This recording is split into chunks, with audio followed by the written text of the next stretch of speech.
This is Democracy Now!, democracynow.org, The War and Peace Report. I'm Amy Goodman. And I'm Nermeen Sheikh. Welcome to our listeners and viewers around the country and around the world. President Trump has commuted the life sentence of a woman who was imprisoned for a first-time nonviolent drug offense after her cause was taken up by reality television star Kim Kardashian West.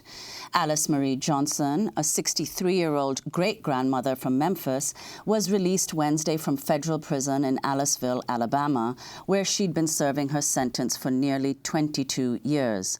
This is Johnson speaking shortly after her release. I want to thank President Donald John Trump. Woo! Hallelujah! Thank you. Thank you. I want to thank Kim Kardashian West. Kim, my war angel. Thank you. Kim, thank you, Kim. This is a miracle day. This has been the greatest day of my life.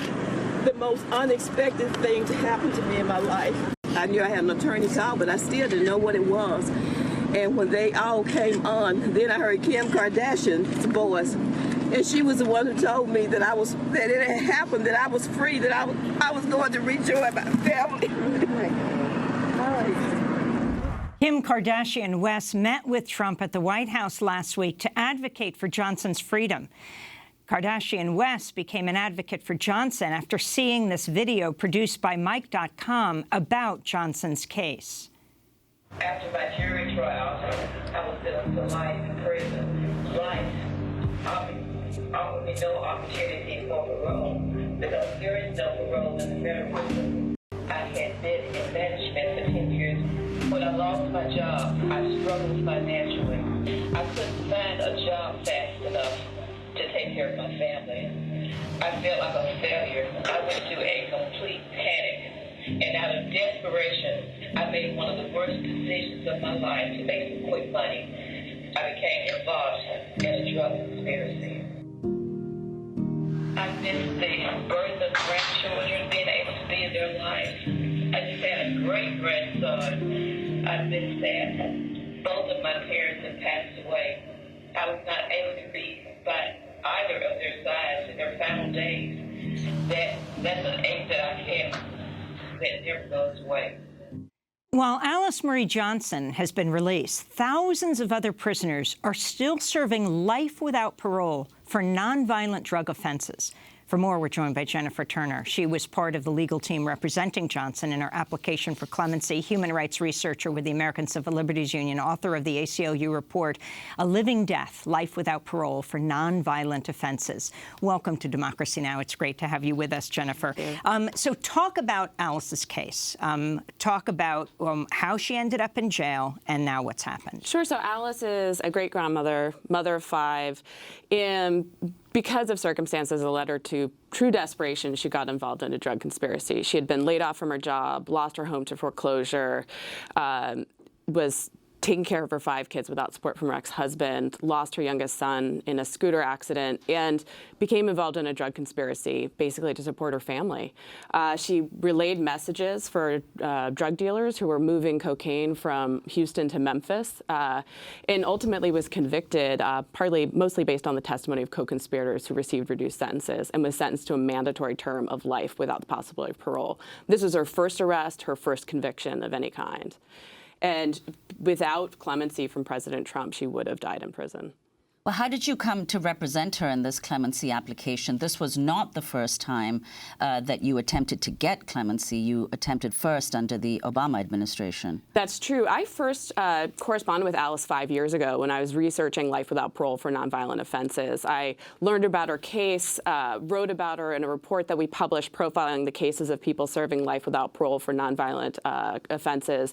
And she was represented by other counsel in a clemency petition before the President Obama, which was denied in the final days of the presidency with no explanation, as typically the case. I was flabbergasted she was denied. She, to me, seemed like a perfect candidate. She had a pristine disciplinary record, has served a third of her life in prison, and the warden even supported her clemency application. So ultimately, I took on her case more recently after the Mike.com interview came out and Kim Kardashian expressed interest in getting involved. I said, well, let's try clemency, because that's really the only way she's going to get out. And in this case, maybe it could work under this president, although it seemed like a real long shot at the beginning. And so Kim Kardashian took her case to the president last week. She did. She traveled to the White House, met with Donald Trump, and made her pitch. So if you're lucky enough to have a celebrity who's on Celebrity Apprentice argue your case before the president. Now, how does it work with the Justice Department? Did this go through the regular channels? And then, of course, how many other people are in Alice's position? Right. Well, in terms of how this case went through, we submitted a petition to the White House directly. The president has unfettered clemency authority. He could grant mercy to any federal prisoner he wishes to, whose sentence he wishes to reduce. So Alice is one of thousands of people who are sitting in federal prison, who have made the best of their time there, who have really deserve a second chance, who are serving extreme sentences that don't fit their crimes, who, if given the opportunity to reunite with their families, would live law-abiding lives and be able to contribute to their communities, just like Alice. I've seen thousands of cases of people in federal prison who absolutely are deserving of clemency, who similarly should be released and could be released with no harm. Well, I want to turn back to Alice Marie Johnson speaking yesterday after her release from prison. She spoke about the role that Kardashian West played in her presidential pardon. I went in, me and Sean, to really talk to the president about Alice Johnson and really explain to him why she would be such a good person to grant clemency to. I just feel really strongly that she has such a good support system. She has a job waiting for her, she has a home to go to, and she has such a great supportive family that just even seeing the work that she's done while she's in prison, knowing that she would never get out. You know, she's done her time. I mean, she's done almost 22 years. You know, I think in life, everyone makes mistakes, and she really deserves a second chance. So that was Kim Kardashian West. Now let's go to Alice Marie Johnson speaking yesterday after her release from prison. I've always called her my angel, but then she turned into my war angel, because only war angels never give up. I mean, she has truly been relentless in her fight for me. And to know a woman who has never met me, who has embraced my story and taken me into her heart, not just, and this is not a publicity thing for her. Kim told me when she left that White House meeting that no matter how this turns out, that she will never stop fighting for me until I come home. So she's an incredible woman, an amazing woman. So that's Alice Marie Johnson speaking after her release. So could you comment on what she said, Jennifer? She was released yesterday, Wednesday evening. Do you know anything of her plans now, what she's going to do? Yeah, absolutely. So a caravan of four cars of all of her family drove to the prison to pick her up. And the prison was? It's in Aliceville, Alabama, really remote. They drove hours to get there. Alice refused to leave until her family was there so she could be reunited with them. They drove all the way back to Memphis. She's going to be living with her brother. She has a very supportive family. She's one of 9 kids.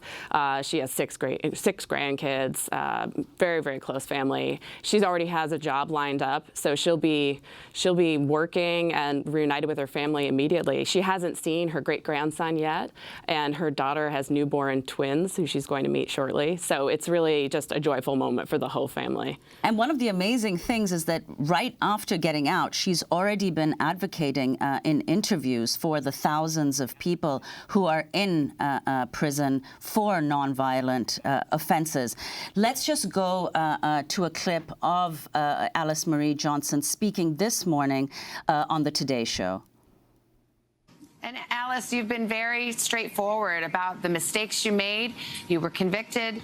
You spent that time in prison. Now you get a second chance. What do you want to do with that second chance?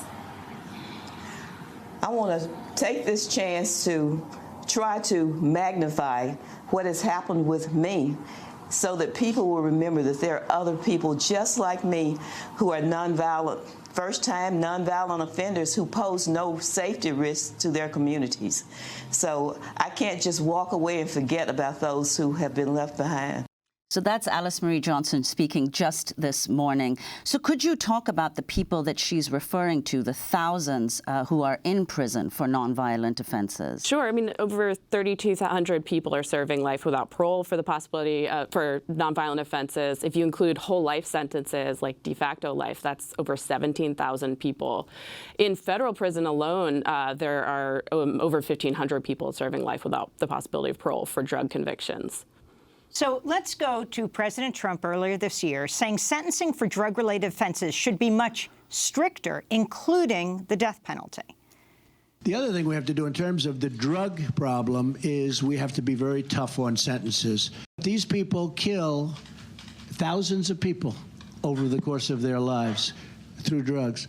So we're going to have to get much, much tougher in terms of penalty. And if you want to stop it, you look at certain countries where they have, as an example, the death penalty, and say, how's your drug problem? And they will tell you, we don't have much of a drug problem.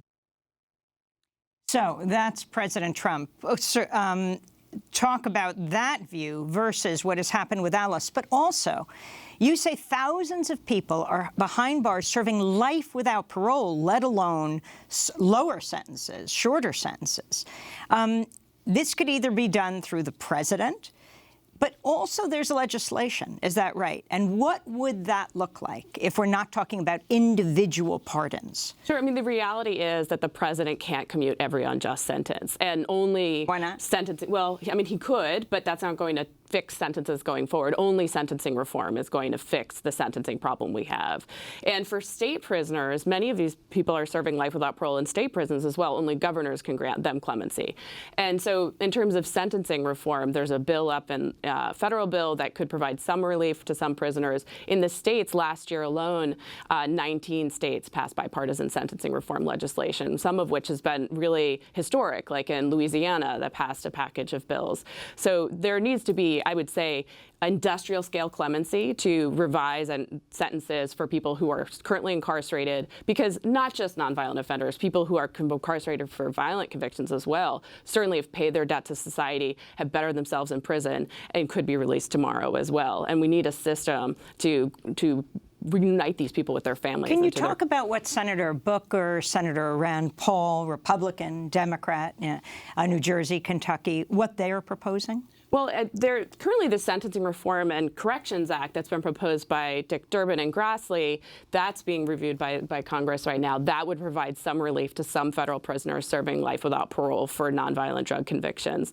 Another bill, the First Step Act, would not provide assistance to people like Alice, would never have gotten a sentence reduction through that. So what we really need is comprehensive sentencing reform that's retroactive, that will help the thousands of people who are currently behind bars. And final question about racial disparities between around people's sentences and who's behind bars and who isn't. Absolutely. In terms of life without parole for nonviolent offenses, we found that about 65% of the people serving those sentences are black. When you include life sentences overall, almost half are black. So there's staggering racial disparities in who's getting these extreme punishments that don't fit the crimes. Well, Jennifer Turner, we want to thank you very much, part of the legal team representing Alice Marie Johnson in her application for clemency. Jennifer is a human rights researcher with the American Civil Liberties Union, author of the ACLU report, which we will link to at democracynow.org, A Living Death, Life Without Parole for Nonviolent Offenses. When we come back, we go south to Nicaragua. More than 100 protesters have been killed under the government of Sandinista Daniel Ortega. What's happening?